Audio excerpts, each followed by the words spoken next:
అందరికీ happy Sunday అండి.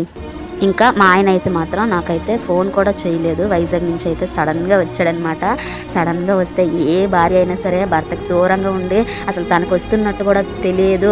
సడన్గా ఎదురైతే మాత్రం వచ్చే హ్యాపీనెస్సే వేరు కదా.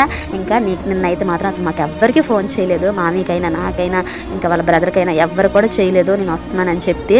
ఇంకా మేము నార్మల్గానే ఇంకా రోజు వండుకున్నట్టే నార్మల్గా వండుకొని మమ్మల్ని సైలెంట్గా ఉన్నాము. ఇంకా వేరే పాప వచ్చి పుష్పత్త గణేష్మయ్య వస్తున్నాడు అనేసి అయితే అన్నది.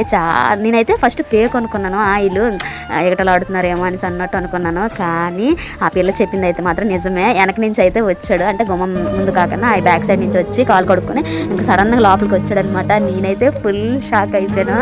ఇంకా ఫేస్ చూసిన వెంబటే ఏ భార్యకైనా ఎంత దూరం ఉంటున్నాం కాబట్టి ఫస్ట్ కన్నీళ్ళే కదా, ఇంకా ఏడుపు అయితే వచ్చింది.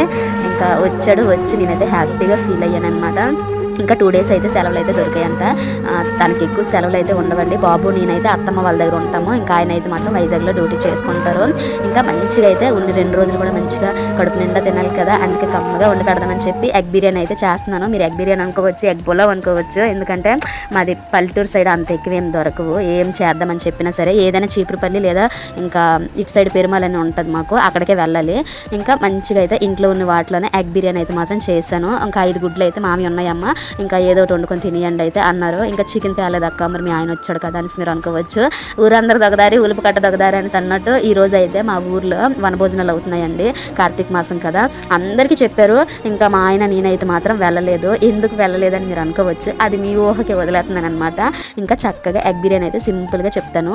ముందు 5 గుడ్లు అయితే మాత్రం నీట్గా బాయిల్ అయితే చేసుకున్నానండి. ఈలోపు ఉల్లిపాయ టమాటీ పచ్చిమిర్చి ఇంకా చక్కగా నీట్గా కట్ చేసుకొని పక్కన అయితే పెట్టుకున్నాను. ఇంకా గుడ్లు కూడా ఉడకబెట్టాను కదా, మంచిగా తొక్క తీసి ఇంకా కుక్కర్లో అయితే మాత్రం ఆయిల్ అయితే వేసి లైట్గా పసుపు అయితే వేసాను. పసుపు ఇంకా వేగిన తర్వాత మంచిగా గుడ్లు అనేవి లైట్గా వేపాను. ఇంకా బిర్యానీ సామాన్లు అయితే వేసి చక్కగా ఉల్లిపాయ ఇంకా పచ్చిమిర్చి వేసి అల్లం పేస్ట్ వేసి నీట్గా పచ్చివాసన పోయిన తర్వాత టమాటీ కూడా వేసాను. మంచిగా ఇంకా దగ్గరికి అయితే గుజ్జులాగా వచ్చాయి.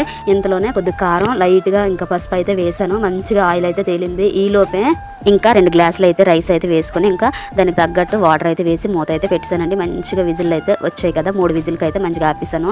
బిర్యానీ కూడా మంచిగా పొడిగా అయితే సూపర్ అంటే సూపర్గా వచ్చింది. బిర్యానీ మసాలా కూడా వేసాను ఇందులో. ఇంకా నాకు తెలిసినట్టయితే నేను వండాను. మా ఆయనకైతే మంచిగా నచ్చిందంట. ఎందుకంటే దూరంగా ఉన్నాడు కదా, ఇంకా హోటల్ ఫుడ్డే అక్కడ తినంటూ వండుకునేది ఏమి ఉండదు. మన ఇంట్లో ఫుడ్కి బయట ఫుడ్కి చాలా తేడా ఉంటుంది కదా. నేను అక్కడ ఉండేటప్పుడు అయితే రోజు వంకలు పెట్టాడు, ఉప్పు సరిపోలేదు, కారం సరిపోలేదు, అది సరిపోలేదు, ఇది సరిపోలేదని. కానీ ఇంకా వండి పెట్టి తినేటప్పుడు అయితే ఎంత హ్యాపీగా ఫీల్ అయ్యాడో. ఇంకంతే ఈ పూట వీడియో ఇదే. Have a nice day. Please subscribe చేసుకోండి.